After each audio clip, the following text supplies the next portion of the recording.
Welcome to the CCRN Mastery, the ultimate study guide for adult critical care nurses. Whether you're striving to elevate your nursing expertise, expand your career opportunities, or achieve your CCRN certification, you've come to the right place. This video is designed to guide you through the core concepts of critical care nursing, offering real-world scenarios, practical strategies, and key insights to help you excel. After each chapter, you'll find a dedicated Q&A session to reinforce your learning. For comprehensive preparation, check the description for access to the Audible version, the free Ultimate Exam Prep Guide, or the Amazon link for the book. Don't forget to like and subscribe for more updates and practice content. Now, let's begin this journey towards CCRN success with your instructor. Number 1. Which of the following conditions is characterized by a sudden onset of dyspnea, tachypnea, and hypoxemia, typically following a traumatic event or surgery? A. Pneumothorax. B. Pulmonary embolism. C. Acute respiratory distress syndrome, ARDS. D. Chronic obstructive pulmonary disease, COPD, exacerbation. The answer is C. Acute respiratory distress syndrome, ARDS. Number 2. In managing a patient with ARDS, which ventilatory strategy is recommended to minimize lung injury? A. High tidal volumes. B. Low tidal volumes. C. High-frequency ventilation, or D. Prolonged inspiratory phase ventilation. The answer is B. Low tidal volumes. Number 3. Which clinical sign is indicative of a tension pneumothorax? A. Tracheal deviation away from the affected side. B. Decreased breath sounds on the affected side. C. Sudden onset of unilateral chest pain. Or D. All of the above. The answer is D. All of the above. Number 4. What is the primary goal in management of a patient with COPD exacerbation? A. Maximizing oxygen delivery. B. Minimizing airway resistance. C. Increasing sedation. Or D. Reducing carbon dioxide levels. The answer is B. Minimizing airway resistance. Number 5. A patient with pulmonary edema and heart failure should receive which of the following as an initial treatment? A. High-dose corticosteroids. B. Non-invasive positive pressure ventilation, NIPPV. C. Immediate intubation and mechanical ventilation. Or D. Diuretics and oxygen therapy. The answer is D. Diuretics and oxygen therapy. Number 6. What is the first-line treatment for a patient presenting with an acute asthma exacerbation in critical care? A. Intravenous corticosteroids. B. Beta-agonist nebulization. C. Anticholinergic nebulization. Or D. Magnesium sulfate infusion. The answer is B. Beta-agonist nebulization. Number 7. When considering lung protective strategy in mechanical ventilation, what is the ideal PEEP level to avoid barotrauma but ensure adequate oxygenation? A. As low as possible. B. 5 to 10 centimeters H2O. C. 10 to 15 centimeters H2O. Or D. The highest possible level. The answer is B. 5 to 10 centimeters H2O. Number 8. Which diagnostic tool is the most effective for identifying the cause of pleural effusion? A. Chest X-ray. B. Thoracentesis. C. Bronchoscopy. Or D. CT scan. The answer is B. Thoracentesis. Number 9.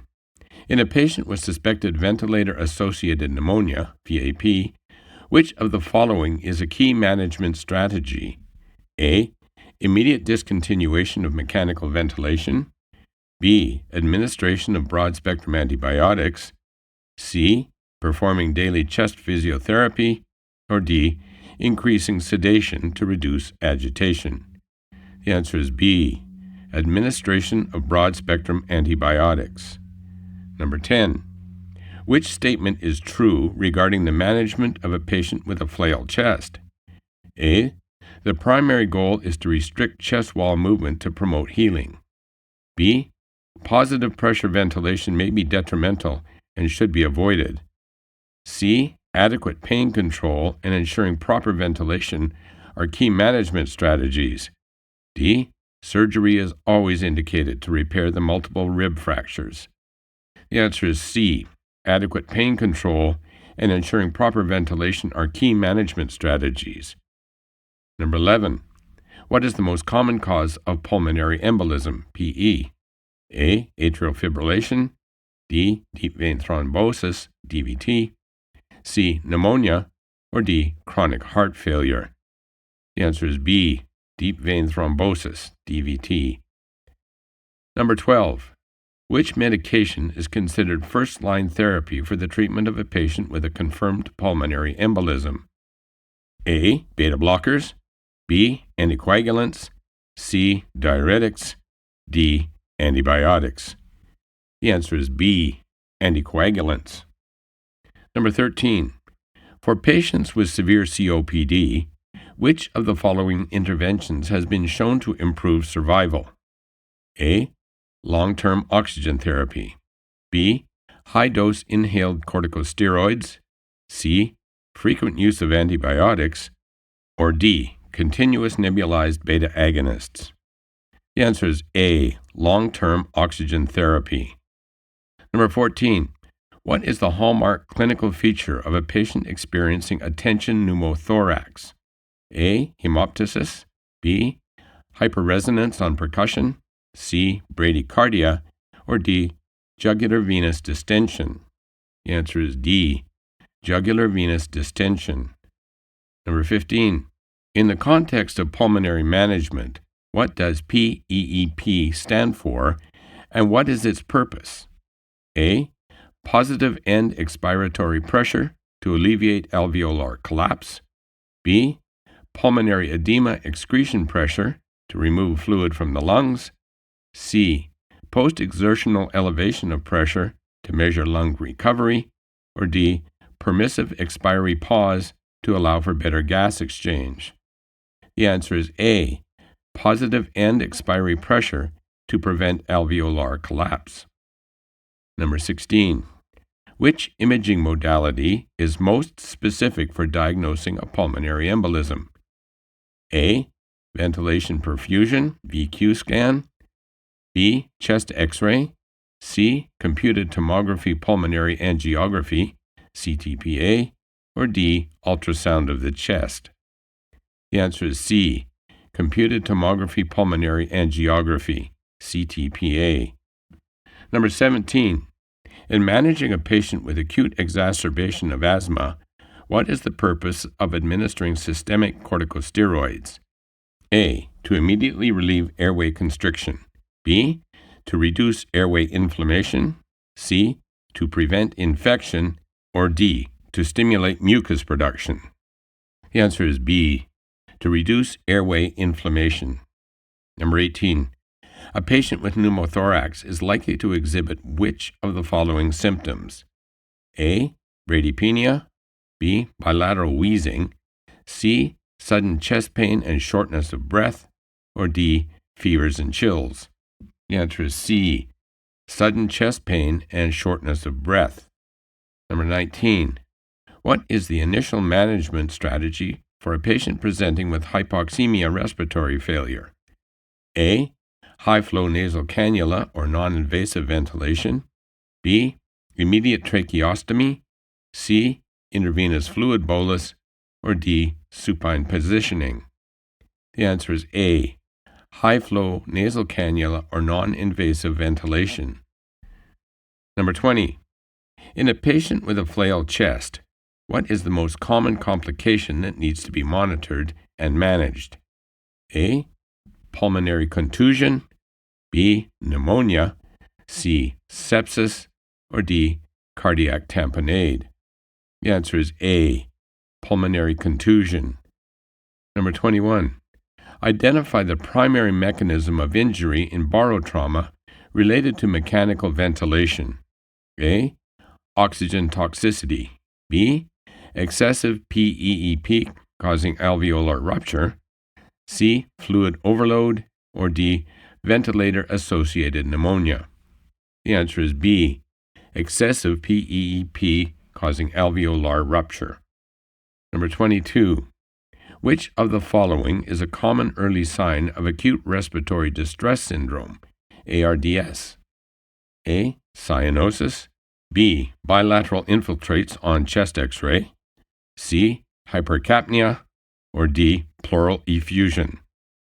The answer is B. Bilateral infiltrates on chest X-ray. Number 23. In the management of a patient with chronic bronchitis, what is the primary focus of therapy? A. Increasing exercise tolerance. B. Reducing airway inflammation. C. Enhancing mucociliary clearance. D. Restricting fluid intake. The answer is C. Enhancing mucociliary clearance. Number 24. What is the most effective method to confirm the placement of an endotracheal tube in a critically ill patient? A. Auscultation of breath sounds. B. Observation of chest rise. C. Capnography. Or D. Bronchoscopy. The answer is C. Capnography. Number 25. Which non-pharmacological intervention is recommended for managing patients with ARDS? A. Prone positioning. B. High-frequency oscillatory ventilation. C. Unilateral lung ventilation. D. Pulmonary artery catheterization. Answer is A. Prone positioning. Number 26. In a patient with pulmonary hypertension, which symptom is most commonly observed? A. Hemoptysis. B. Right ventricular hypertrophy. C. Dyspnea on exertion. Or D. Frequent pneumonias. The answer is C. Dyspnea on exertion. Number 27. What is a common cause of acute respiratory failure in critically ill patients? A. Pulmonary fibrosis. B. Rib fractures. C. Sepsis. Or D. Thoracic surgery. The answer is C. Sepsis. Number 28. Which therapeutic intervention is most appropriate for a patient with a large pleural effusion causing significant respiratory distress? A. Oxygen supplementation. B. Antibiotic therapy. C. Thoracentesis. Or D. Steroid administration. The answer is C. Thoracentesis. Number 29. What is the primary purpose of using inhaled nitric oxide in a patient with severe ARDS? A. To reduce airway resistance. B. To decrease pulmonary hypertension. C. To increase oxygenation. Or D. To promote bronchodilation. The answer is B. To decrease pulmonary hypertension. Number 30.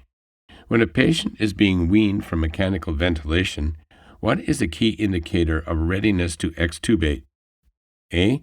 Stable blood gases for 24 hours. B. Improved muscle strength and endurance. C. Ability to clear secretions effectively. Or D. All of the above. The answer is D. All of the above. Number 31. Which clinical manifestation is most likely associated with a patient experiencing a severe acute asthma attack? A. Bradycardia. B. Decreased respiratory effort. C. Use of accessory muscles and wheezing. Or D. Elevated blood pressure. The answer is C. Use of accessory muscles and wheezing. Number 32. What is the role of surfactant in the lungs, and how does its deficiency affect pulmonary function? A. Increases inflammation, leading to bronchoconstriction. B. Decreases surface tension, prevents alveolar collapse. C. Absorbs moisture, leads to dry mucous membranes. Or D. Filters pollutants, deficiency leads to increased infections. The answer is B. Decreases surface tension, prevents alveolar collapse. Number 33. In patients with COPD, what is the primary mechanism leading to chronic respiratory acidosis? A. Increased bicarbonate reabsorption. D. Decreased oxygen diffusion. C. Impaired carbon dioxide elimination. Or D. Overproduction of lactic acid. The answer is C. Impaired carbon dioxide elimination. Number 34. What is the significance of a shunt in pulmonary physiology, and how does it affect oxygenation? A. It refers to blood passing through unventilated areas of the lung, resulting in poor oxygenation. B. It is a compensatory mechanism where blood bypasses the lungs to improve circulation. C. It indicates a redistribution of blood flow to better ventilated lung regions. D. It describes a temporary closure of pulmonary vessels to prevent overcirculation. The answer is A. It refers to blood passing through unventilated areas of the lungs, resulting in poor oxygenation. Number 35. What is the most appropriate first step in managing a patient with suspected tension pneumothorax? A. Administration of high-flow oxygen. B. Immediate needle decompression. C. Urgent chest X-ray. D. Fluid resuscitation. The answer is B. Immediate needle decompression. Number 36.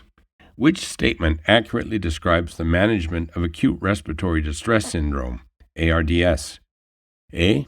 High-volume ventilation is recommended to improve oxygenation. B. Conservative fluid management is associated with improved outcomes. C. Corticosteroids are the first-line treatment.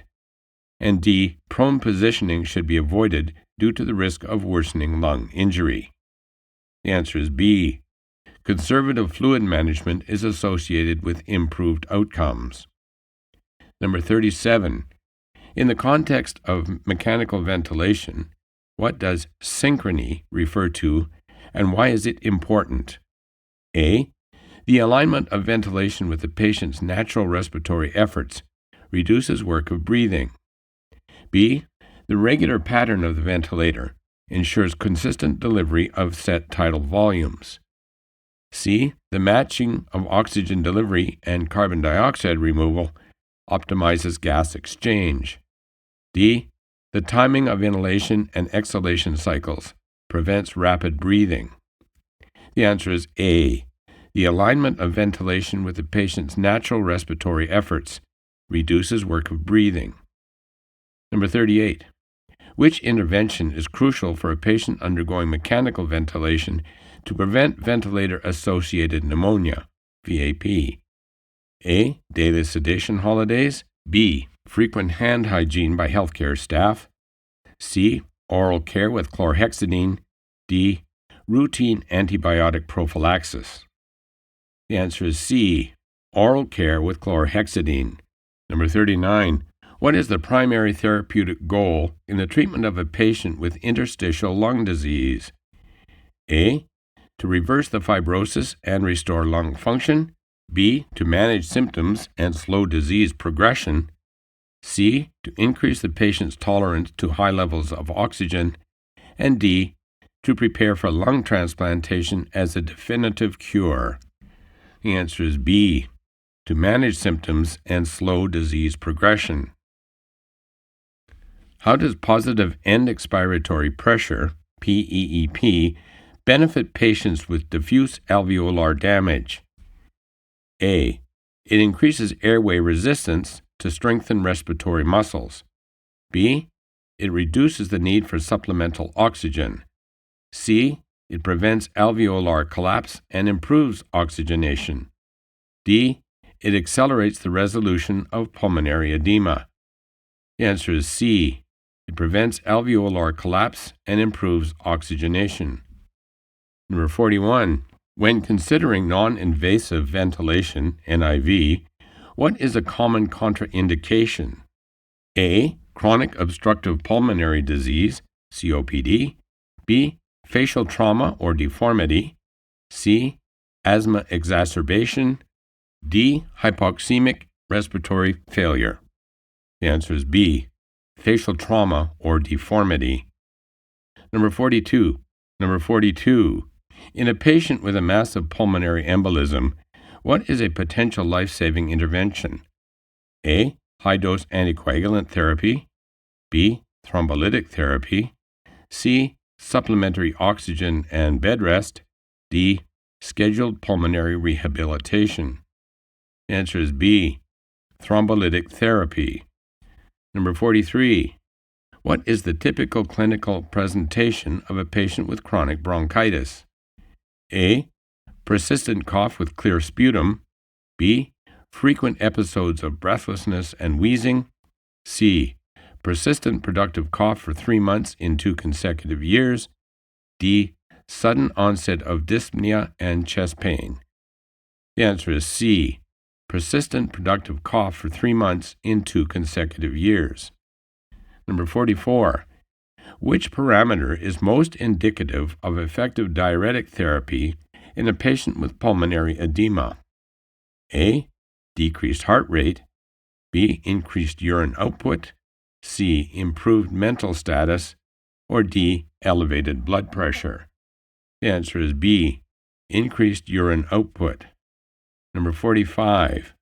In patients at risk for acute lung injury, what is a key preventative strategy? A. Aggressive fluid resuscitation. B. Use of lung protective ventilation strategies. C. High-dose steroid therapy. D. Routine use of inhaled bronchodilators. The answer is B.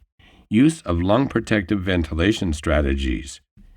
Number 46. What is the key difference between asthma and COPD in terms of reversibility? A. Asthma is typically fully reversible, whereas COPD is only partially reversible. B. Both conditions are fully reversible with proper treatment. C. COPD is fully reversible, whereas asthma is not. Or D. Both conditions are irreversible. The answer is A. Asthma is typically fully reversible, whereas COPD is only partially reversible. Number 47. In the context of pulmonary embolism, what is the significance of a saddle embolus? A. It indicates a small peripheral embolism. B. It refers to an embolism lodged at the bifurcation of the main pulmonary artery, often causing severe hemodynamic instability. C. It is a type of chronic PE. D. It signifies multiple small emboli scattered throughout the lung. The answer is B. It refers to an embolus lodged in the bifurcation of the main pulmonary artery, often causing severe hemodynamic instability. Number 48. For a patient experiencing a severe exacerbation of chronic obstructive pulmonary disease, COPD, what is the most appropriate initial oxygen therapy? A. High concentration of oxygen via a non-rebreather mask. B. Controlled oxygen therapy to maintain target saturation. C. Room air until arterial blood gases can be analyzed. Or D. Continuous positive airway pressure, CPAP. The answer is B. Controlled oxygen therapy to maintain target saturation. Number 49. What is the common complication associated with the use of high-dose corticosteroids in the treatment of acute respiratory conditions?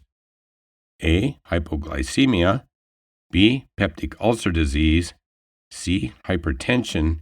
Or D. Hyperkalemia. The answer is B. Peptic ulcer disease. Number 50.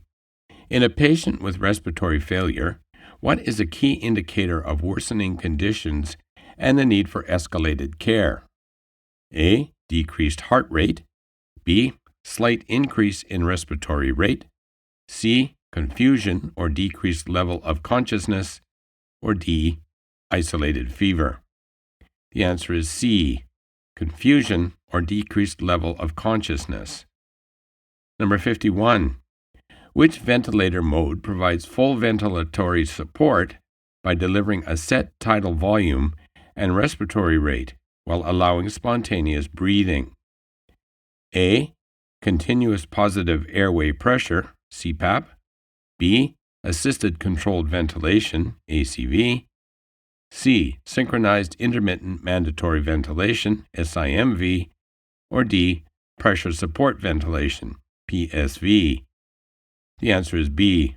assist controlled ventilation, ACV. Number 52. What is the primary goal of using inhaled bronchodilators in the management of COPD? A. To reduce inflammation in the airways. B. To suppress cough reflex. C. To dilate the airways and improve airflow. D. To increase the rate of respiration. The answer is C. To dilate the airways and improve airflow. Number 53. In the context of a pulmonary embolism, what is the significance of the D-dimer test? A. It confirms the presence of an embolism. B. It identifies the location of the clot. C. It is a marker of clot breakdown, suggesting a thromboembolic event. Or D. It measures the patient's response to anticoagulant therapy. The answer is C. It is a marker of clot breakdown, suggesting a thromboembolic event. Number 54. Which condition is associated with a pink puffer phenotype in the context of COPD? A. Chronic bronchitis. B. Emphysema. C. Asthma. Or D. Pulmonary fibrosis. The answer is B. Emphysema. Number 55. What is the most appropriate management strategy for a patient with a small asymptomatic pneumothorax? A. Immediate chest tube insertion. B. High concentration oxygen therapy. C. Observation and repeat imaging. D. Urgent surgical intervention. The answer is C. Observation and repeat imaging. Number 56. What is the primary indication for the use of extracorporeal membrane oxygenation, ECMO, in patients with severe respiratory failure? A. When lung protective ventilation strategies fail. B. As a first-line treatment for ARDS. C. To improve heart function in cardiogenic shock. D. To provide respiratory support during lung transplant surgery. The answer is A. When lung protective ventilation strategies fail. 57. In patients with acute respiratory distress syndrome, ARDS, what is the effect of prone positioning on oxygenation? A. It increases lung compliance and worsens oxygenation. B. It decreases shunt and improves oxygenation. C. It has no significant effect on oxygenation. And D. It reduces tidal volumes and impairs oxygenation. The answer is B. It decreases shunt and improves oxygenation. 58. What is a common risk factor for the development of hospital-acquired pneumonia? A. Frequent ambulation. B. Use of proton pump inhibitors. C. High-protein diet. D. Adequate hand hygiene. The answer is B. Use of proton pump inhibitors. 59. Which statement is true regarding the management of idiopathic pulmonary fibrosis? A. High-dose corticosteroids are the treatment of choice. B. Antifibrotic agents can slow disease progression. C. Lung transplantation is contraindicated. And D. It is typically self-limiting and resolves without treatment. The answer is B. Antifibrotic agents can slow disease progression. Number 60. What is the most common cause of chronic cough in adults? A. Lung cancer. B. Asthma. C. Gastroesophageal reflux disease, GERD. Or D. Postnasal drip syndrome. The answer is C. Gastroesophageal reflux disease, GERD. Number 61. Which parameter is most critical in assessing the severity of an asthma attack? A. The patient's subjective feeling of breathlessness. B. Peak expiratory flow rate. C. Number of wheezes heard on auscultation. D. frequency of cough? The answer is B, peak expiratory flow rate. Number 62. In managing a patient with pulmonary hypertension, what is the primary treatment goal? A, to completely reverse the disease. B, to reduce pulmonary vascular resistance. C, to increase the use of diuretics. D, to promote rapid weight loss. The answer is B, to reduce pulmonary vascular resistance. Number 63. What is the primary purpose of a flutter valve, Heimlich valve, in chest tube management? A, to prevent air from re-entering the pleural space during inhalation. B, to drain fluid from the pleural cavity. C, to measure the pressure within the pleural cavity. And D, to regulate the flow of oxygen to the patient. The answer is A, to prevent air from re-entering the pleural space during inhalation. Number 64. In a patient with severe COPD, which blood gas abnormality is most commonly seen? A, respiratory alkalosis. B, metabolic acidosis. C, respiratory acidosis. Or D, metabolic alkalosis. The answer is C, respiratory acidosis. Number 65. What is the role of alpha-1 antitrypsin in the lung, and how does its deficiency lead to pulmonary disease? A, it promotes inflammation. Deficiency results in reduced lung capacity. B, it protects lung tissue from damage by neutrophil elastase. Deficiency can lead to emphysema. C, it aids in oxygen transport. Deficiency results in chronic hypoxemia. D, it modulates immune response. Deficiency leads to recurrent infections. The answer is B. It protects lung tissue from damage by neutrophil elastase. Deficiency can lead to emphysema. Number 66. Which intervention is considered most effective for improving dyspnea in patients with end-stage lung disease? A, high-dose opioids. B, continuous nebulized bronchodilators. C, oxygen therapy. D, lung transplantation. The answer is C, oxygen therapy. Number 67. How does a pleural effusion affect breath sounds when osculating the chest? A, it increases the intensity of breath sounds. B, it leads to a wheezing sound. C, it decreases or mutes breath sounds over the affected area. D, it causes a high-pitched rubbing sound. The answer is C, it decreases or mutes breath sounds over the affected area. Number 68. What is the most significant risk factor for the development of acute respiratory distress syndrome, ARDS? A, chronic asthma. B, smoking. C, sepsis. D, high altitude. The answer is C, sepsis. Number 69. In a patient with lung cancer, what symptom often necessitates palliative care intervention? A, weight gain. B, hypertension. D, dyspnea. D, increased appetite. The answer is C, dyspnea. Number 70. What is the primary function of mucociliary clearance in the respiratory system? A, to warm and humidify inspired air. B, to transport foreign particles and mucus out of the airways. C, to facilitate gas exchange in the alveoli. D, to produce surfactant and prevent alveolar collapse. The answer is B, to transport foreign particles and mucus out of the airways. Number 71. Which clinical indicator is typically used to monitor the effectiveness of treatment in patients with asthma? A, spirometry, to assess forced expiratory volume in 1 second, FEV1. B, arterial blood gases to monitor oxygen and carbon dioxide levels. C, chest X-ray to visualize airway constriction. D, complete blood count to detect inflammation. The answer is A, spirometry to assess forced expiratory volume in 1 second, FEV1. Number 72.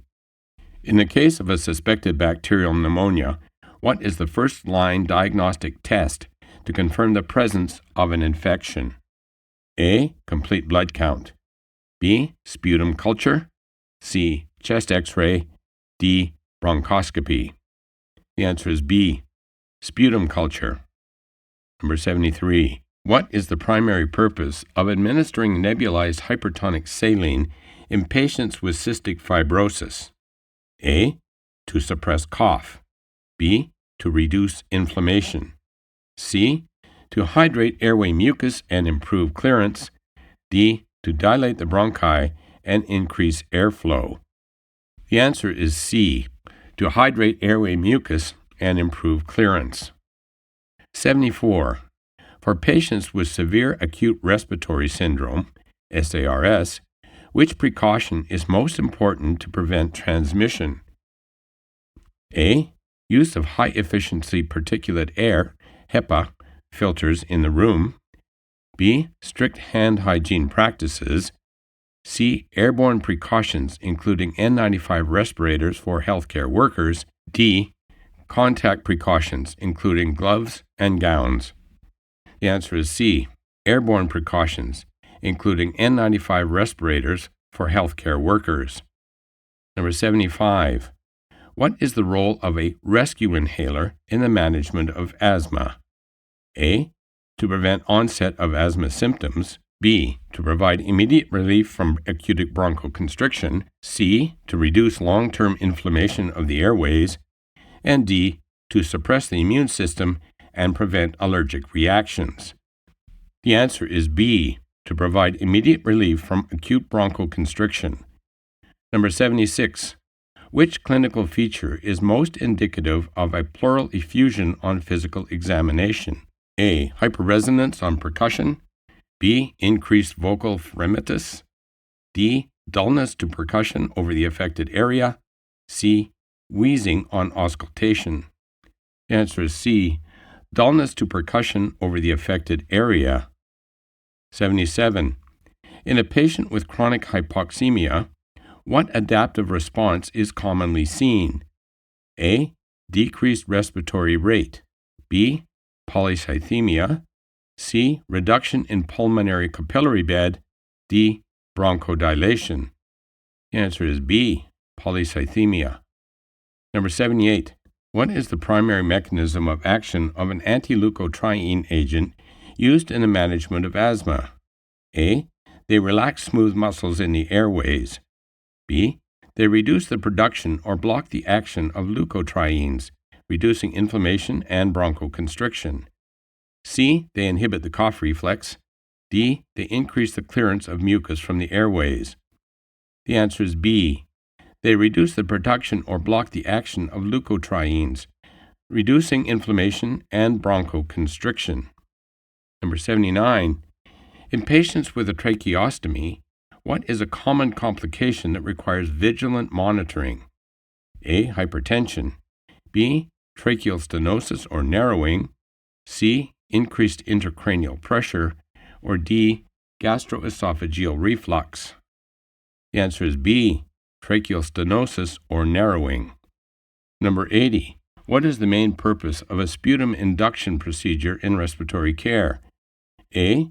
To stimulate the cough reflex and produce sputum for diagnostic testing. B. To provide moisture and soothe irritated airways. C.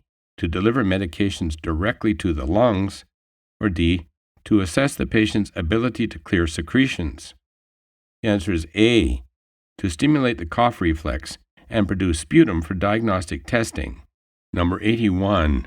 Which factor is most important in determining the prognosis of a patient with pulmonary fibrosis? A. Age at diagnosis. B. Presence of clubbing. C. Forced vital capacity, FVC, and extent of fibrosis on imaging. D. Length of smoking history. The answer is C. Forced vital capacity, FVC, and extent of fibrosis on imaging. Number 82. What is the gold standard for diagnosing tuberculosis? A. Tuberculin skin test. B. Chest X-ray. C. sputum smear and culture for Mycobacterium tuberculosis, or D, interferon gamma release assays, IGRAs? The answer is C, sputum smear and culture for Mycobacterium tuberculosis. 83. In the management of chronic obstructive pulmonary disease, COPD, what is the role of pulmonary rehabilitation? A, to reverse the lung damage caused by the disease. B, to improve the patient's quality of life and exercise tolerance. C, to increase the lung's capacity for oxygen uptake. D, to reduce the need for hospitalization due to acute exacerbations. The answer is B, to improve the patient's quality of life and exercise tolerance. 84. For a patient with suspected ventilator-associated pneumonia, what is an essential component of initial management? A, immediate discontinuation of mechanical ventilation. B, administration of a 2-week course of broad-spectrum antibiotics. C, obtaining a lower respiratory tract specimen for culture before starting antibiotics. D, increasing the frequency of chest physiotherapy. The answer is C, obtaining a lower respiratory tract specimen for culture before starting antibiotics. Number 85. How does chest physiotherapy benefit patients with thick, tenacious pulmonary secretions? A, by decreasing viscosity of secretions and facilitating their removal. B, by increasing the depth of respiration and improving gas exchange. C, by stimulating the immune system to fight infection. And B, by reducing the inflammation in the airways. The answer is A, by decreasing the viscosity of secretions and facilitating their removal. Number 86. What is the primary adverse effect of using non-invasive positive pressure ventilation, NIPPV, in patients with respiratory failure? A, hypertension. B, facial skin breakdown. C, pulmonary barotrauma. D, systemic hypotension. The answer is B, facial skin breakdown. 87. In a patient with acute exacerbation of asthma, what is a sign of severe respiratory distress? A, gradual increase in dyspnea over several days. B, silent chest on osculation. C, intermittent wheeze during the day. D, slight decrease in peak expiratory flow rate. The answer is B, silent chest on osculation. 88. What is a common side effect of long-term oxygen therapy in COPD patients? A, reduced risk of respiratory infections. B, increased exercise capacity. C, carbon dioxide retention. Or D, decreased pulmonary hypertension. The answer is C, carbon dioxide retention. 89. Which method is considered the most accurate for confirming the placement of a nasogastric tube in critically ill patients? A, osculation of air insufflated through the tube. B, visualization of the tube passing through the nose. C, X-ray confirmation. D, pH testing of aspirated stomach contents. The answer is C, X-ray confirmation. 90. What is the mainstay of treatment for sarcoidosis affecting the lungs? A, high-dose antibiotics. B, corticosteroids. C, antiviral medications. Or D, bronchodilators. The answer is B, corticosteroids. 91. What is the primary clinical feature of hyperventilation syndrome? A, increased carbon dioxide levels. B, decreased respiratory rate. C, rapid breathing and decreased carbon dioxide levels. D, slow, shallow breathing. The answer is C, rapid breathing and decreased carbon dioxide levels.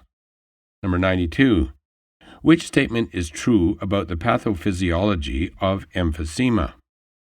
A, it primarily involves inflammation of the bronchi. B, it is characterized by the destruction of alveolar walls. C, it leads to thickening of the arterial walls in the lung. Or D, It causes an increase in the production of pulmonary surfactant. The answer is B. It is characterized by the destruction of alveolar walls. 93. What is the main goal of using diuretics in the management of pulmonary edema? A. To reduce airway inflammation. B. To decrease blood pressure. C. To reduce fluid accumulation in the lungs. Or D. To increase renal blood flow. The answer is C. To reduce fluid accumulation in the lungs. 94.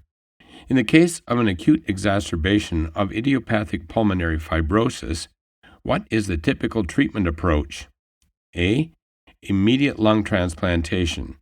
B. High-flow oxygen therapy. C. Broad-spectrum antibiotics and corticosteroids. Or D.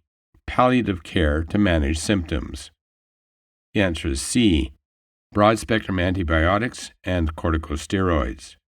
Number 95. How does pulmonary rehabilitation impact patients with severe COPD? A. It reduces the need for inhaled medications. B. It significantly improves lung function. C. It enhances quality of life and functional capacity. Or D. It decreases the size of the hyperinflated lungs. The answer is C. It enhances quality of life and functional capacity. 96. What is the typical presentation of a patient with lung abscess? A. Abrupt onset of fever and leukocytosis. B. Chronic cough with scant sputum production. C. Foul-smelling sputum and hemoptysis. D. Sharp chest pain and dyspnea. The answer is C. Foul-smelling sputum and hemoptysis. 97. In a patient with suspected acute respiratory distress syndrome, ARDS, what is the key diagnostic criterion? A. Presence of a pleural effusion. B. Bilateral infiltrates on chest imaging. C. Isolation of a pathogen from respiratory secretions. D. History of chronic lung disease. Answer is B. Bilateral infiltrates on chest imaging. 98. What is a common complication following a thoracic surgery? A. Myocardial infarction. B. Pulmonary embolism. C. Atelectasis. D. Chronic cough. The answer is C. Atelectasis. 99. Which medication class is commonly used to treat pulmonary arterial hypertension, PAH? A. Beta blockers. B. Calcium channel blockers. C. Phosphodiesterase 5 inhibitors. Or D. Corticosteroids. The answer is C. Phosphodiesterase 5 inhibitors. 100. For patients with chronic bronchitis, which vaccination is recommended to prevent exacerbations? A. Pneumococcal vaccine. B. Influenza vaccine. C. Hepatitis B vaccine. Or D. Human papillomavirus vaccine. The answer is B. Influenza vaccine. 101. Which imaging technique is most effective in detecting early interstitial lung disease? A. Chest X-ray. B. Ultrasound. C. High-resolution computed tomography, HRCT. Or D. Magnetic resonance imaging, MRI. The answer is C. High-resolution computed tomography, HRCT. 102. What is the primary goal of oxygen therapy in patients with acute hypoxemic respiratory failure? A. To cure the underlying lung condition. B. To relieve symptoms of shortness of breath. C. To maintain adequate tissue oxygenation. D. To reduce the work of breathing. The answer is C. To maintain adequate tissue oxygenation. 103. 103. In the management of a patient with a pneumothorax, what is the purpose of a chest tube placement? A. To infuse medications directly into the pleural space. B. To re-expand the collapsed lung. C. To deliver oxygen to the pleural cavity. D. To drain excess blood from the chest cavity. The answer is B, to re-expand the collapsed lung. 104.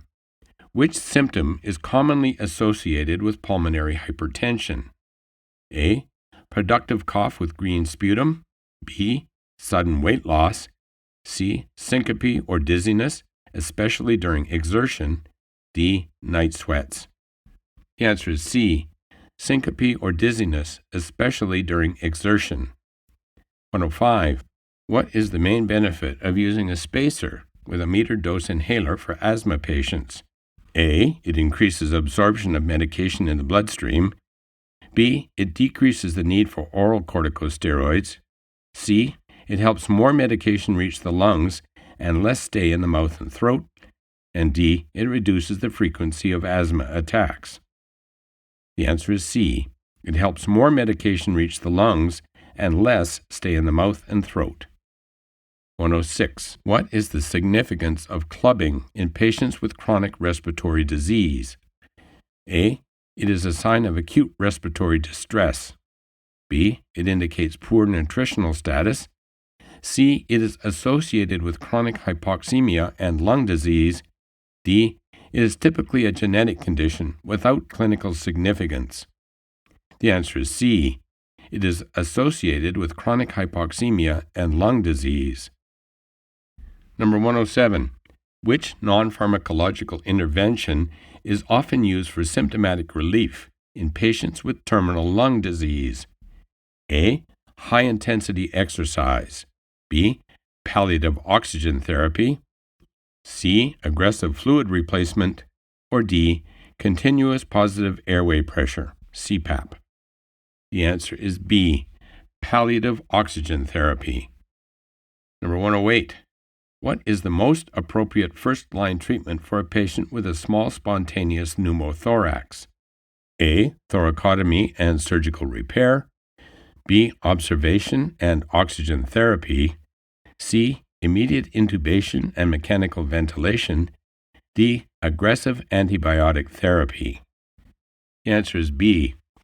Observation and oxygen therapy. 109. In patients with COPD, what is a common effect of long-term oxygen therapy on survival? A. No significant effect. B. Decreased survival due to oxygen toxicity. C. Increased risk of respiratory infections. Or D. Improved survival, especially in those with severe resting hypoxemia. The answer is D. Improved survival, especially in those with severe resting hypoxemia. Number 10. Which respiratory disorder is characterized by reversible airflow obstruction, airway inflammation, and increased airway responsiveness to various stimuli? A. Chronic bronchitis. B. Asthma. C. Pulmonary fibrosis. Or D. Emphysema. The answer is B. Asthma. Number 111. What is the primary purpose of positive pressure ventilation in the management of respiratory failure? A. To decrease the work of breathing. B. To increase lung compliance. C. To stimulate spontaneous respiratory efforts. Or D. To increase cardiac output. The answer is A. To decrease the work of breathing. 112. In the treatment of tuberculosis, why is a multi-drug regimen used instead of a single antibiotic? A. To reduce the risk of allergic reactions. B. To prevent the development of multi-drug resistant tuberculosis strains. C. To provide synergistic effects for quicker recovery. D. To target different stages of the bacteria's life cycle. The answer is B. To prevent the development of multi-drug resistant tuberculosis strains. 113. Which clinical manifestation typically indicates an exacerbation of chronic obstructive pulmonary disease, COPD? A. Sudden relief of symptoms. B. Decreased sputum production. C. Increased breathlessness, wheeze, and cough. Or D. Rapid improvement in exercise tolerance. The answer is C. Increased breathlessness, wheezing, and cough. 114. What is the role of alpha-1 antitrypsin therapy in patients with emphysema? A. It helps to rebuild damaged lung tissue. B. It reduces inflammation in the airways. C. It replaces deficient alpha-1 antitrypsin to protect the lungs from damage. D. It increases the elasticity of the lung tissue. The answer is C. It replaces deficient alpha-1 antitrypsin to protect the lungs from damage. 115. For patients with a history of chronic asthma, what is an important aspect of preventative care? A. Regular use of oral corticosteroids. B. Avoidance of known triggers and allergens. C. Frequent use of rescue inhalers. Or D. Daily chest physiotherapy. The answer is B. Avoidance of known triggers and allergens. 116. What is the most common cause of acute bronchitis in adults? A. Bacterial infection. B. Viral infection. C. Fungal infection. Or D. Allergic reaction. The answer is B. Viral infection. 117. How does pulmonary rehabilitation assist patients with interstitial lung disease? A. It reverses the fibrotic process in the lungs. B. It decreases the dependence on supplemental oxygen. C. It improves exercise capacity and quality of life. Or D. It eliminates the need for lung transplantation. The answer is C. It improves exercise capacity and quality of life. 118. Which component of pulmonary function tests, PFTs, is most indicative of restrictive lung disease? A. Decreased forced vital capacity, FVC. B. Increased total lung capacity. C. Decreased residual volume. Or D. Increased forced expiratory volume in 1 second, FEV1. The answer is A. Decreased forced vital capacity, FVC. 119. What is the typical effect of chronic obstructive pulmonary disease, COPD, on arterial blood gases? A. Increased pH and decreased PaCO2. B. Decreased pH and increased PaCO2. C. Increased PaO2 and decreased PaCO2. D. Decreased PaO2 and increased PaCO2. The answer is B. Decreased pH and increased PaCO2. Number 120. Which technique is most commonly used for delivering high doses of inhaled medications in cystic fibrosis patients? A. Meter dose inhaler with a spacer. B. Dry powder inhaler. C. Nebulization. Or D. Oral inhalation capsules. The answer is C. Nebulization. 121. What is the primary goal of lung volume reduction surgery in patients with severe emphysema? A. To remove malignant lung tissue. B. To improve breathing mechanics by removing diseased lung tissue. C. To reduce the risk of lung infections. D. To cure emphysema. The answer is B. To improve breathing mechanics by removing diseased lung tissue. 122. How does a flutter or a cappella device aid in pulmonary hygiene? A. It delivers a high concentration of oxygen. B. It provides positive expiratory pressure to help mobilize secretions. C. It humidifies and warms the airways. D. It acts as a long-term antibiotic delivery system.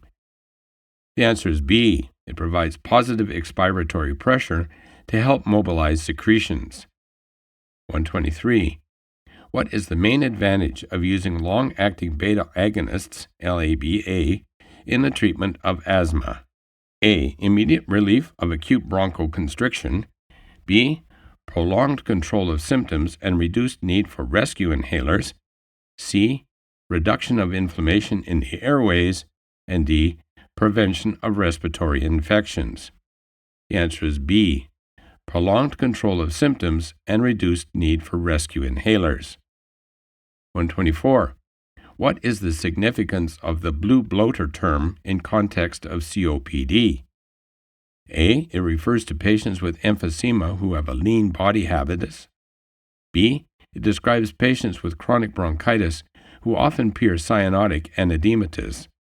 C. It is used to describe patients with asthma who frequently require hospitalization. D. It indicates patients with pulmonary fibrosis and chronic hypoxemia. The answer is B. It describes patients with chronic bronchitis who often appear cyanotic and edematous. Number 125. Which respiratory condition is characterized by an irreversible enlargement of the air spaces beyond the terminal bronchioles, accompanied by the destruction of their walls? A. Asthma. B. Chronic bronchitis. C. Pulmonary fibrosis. Or D. Emphysema.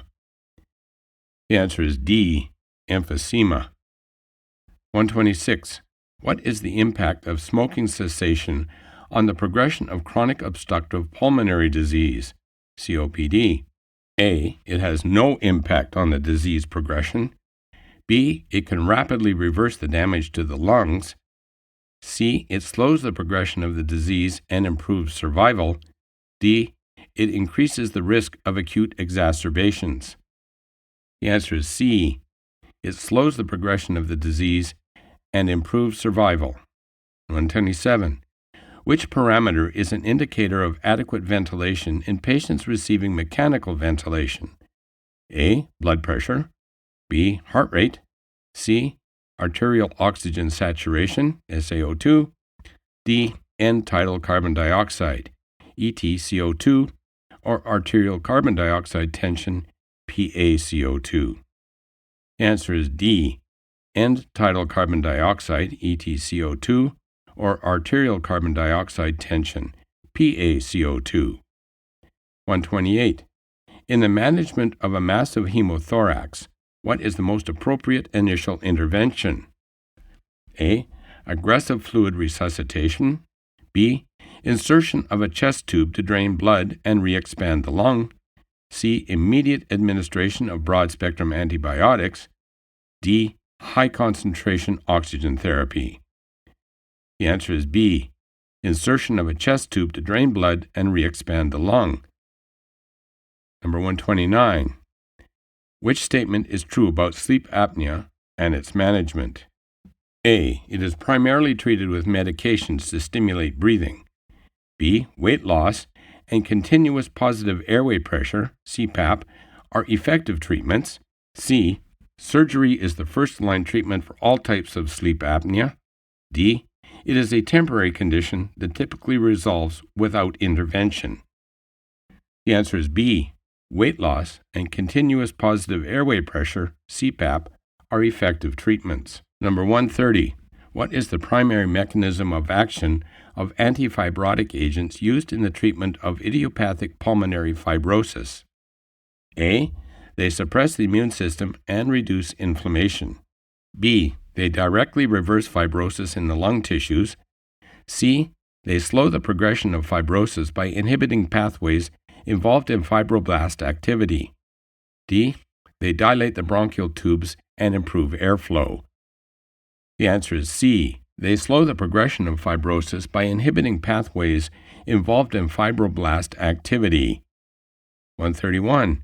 In managing acute respiratory distress syndrome, ARDS, what is the significance of the prone position? A. It improves comfort and reduces the need for sedation. B. It increases lung volume and improves oxygenation. C. It reduces the risk of aspiration. D. It is used to facilitate easier access for certain surgical procedures. The answer is B.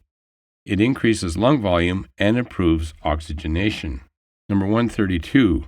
What is the primary effect of administering inhaled corticosteroids in chronic respiratory diseases? A. Immediate relaxation of bronchial smooth muscle. B. Reduction of airway inflammation. C. Stimulation of mucociliary clearance. D. Suppression of the cough reflex. The answer is B. Reduction of airway inflammation. 133. Which type of respiratory failure is characterized by low oxygen levels and normal or low carbon dioxide levels? A. Hypercapnic respiratory failure. B. Hypoxemic respiratory failure. C. Mixed respiratory failure. Or D. Acute respiratory failure. The answer is B. Hypoxemic respiratory failure. 134. What is a common early sign of lung cancer? A. Hemoptysis, coughing up blood. B. Sudden weight gain. C. Decreased respiratory rate. D. High fever. The answer is A. Hemoptysis, coughing up blood. 135.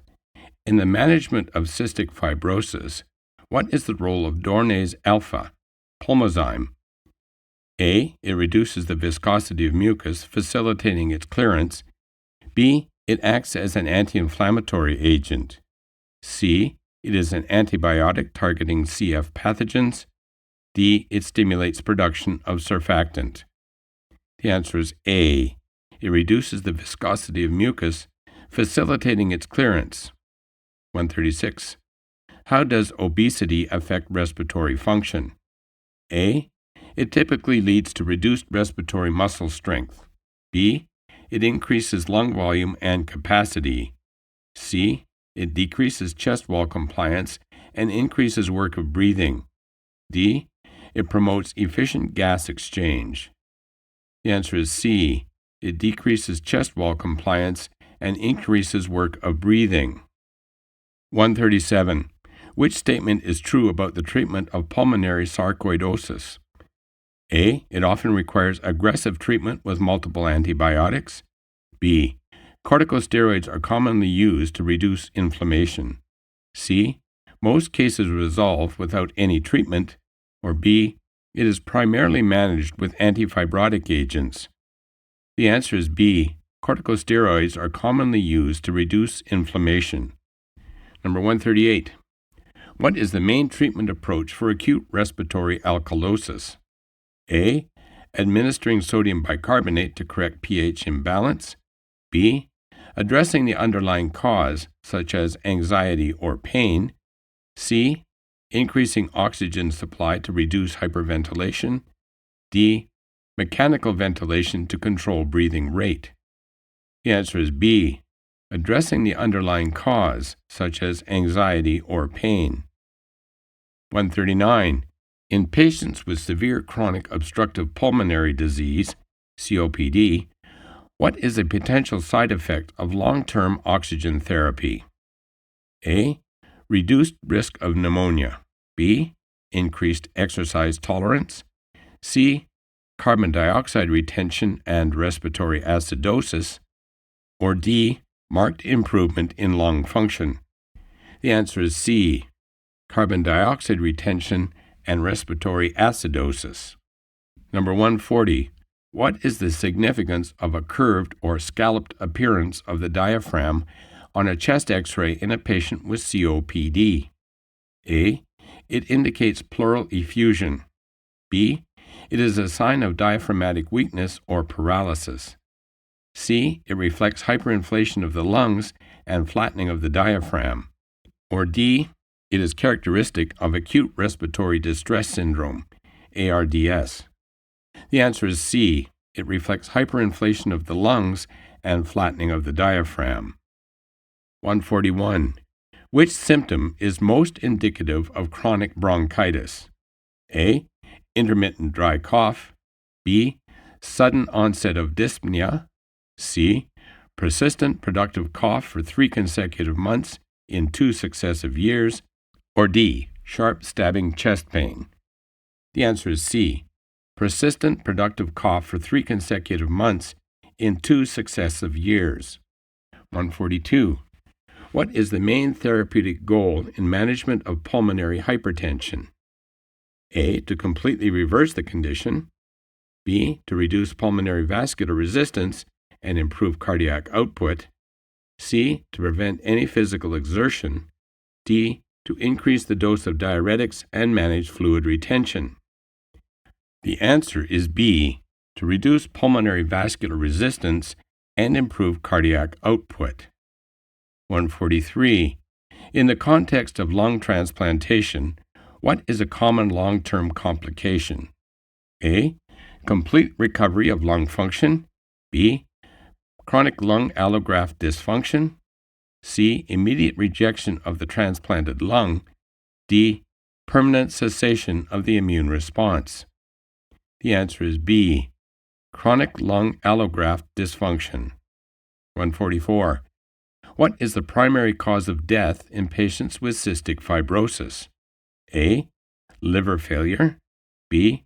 Pulmonary infections and complications. C. Pancreatic insufficiency. Or D. Gastrointestinal obstruction. The answer is B. Pulmonary infections and complications.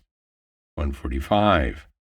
How does the administration of nebulized hypertonic saline benefit patients with bronchiectasis? A. It reduces airway inflammation. B. It dilates the bronchi and improves airflow. C. It hydrates thick secretions and aids in their clearance. And D. It suppresses the cough reflex and reduces discomfort. The answer is C. It hydrates thick secretions and aids in their clearance. 146.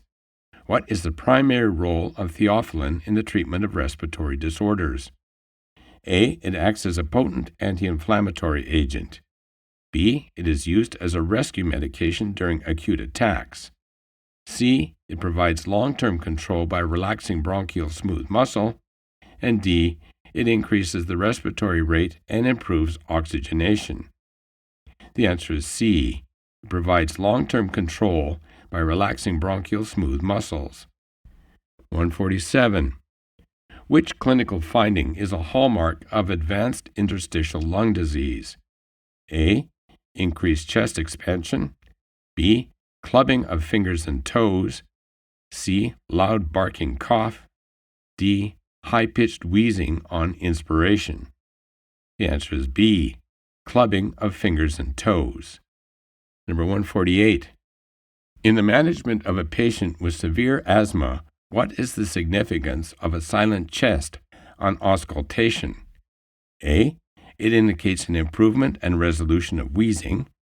B. It suggests an adequate response to bronchodilators. C. It is a sign of severe airway obstruction and impending respiratory failure. D. It typically occurs at the beginning of an asthma attack. The answer is C. It is a sign of severe airway obstruction and impending respiratory failure. 149. What is the primary concern in the management of a patient with flail chest? A. Cosmetic correction of chest deformity. B. Immediate surgical intervention to repair rib fractures. C. Adequate pain control and supportive ventilation. D. Long-term administration of high-flow oxygen. The answer is C. Adequate pain control and supportive ventilation. Number 150. In the case of lung cancer, what is a common symptom that might prompt a patient to seek medical attention? A. Sudden improvement in exercise capacity. B. A persistent cough or change in a pre-existing cough. C. Rapid unexplained weight gain. D. Intermittent periods of hyperventilation. The answer is B. A persistent cough or change in a pre-existing cough.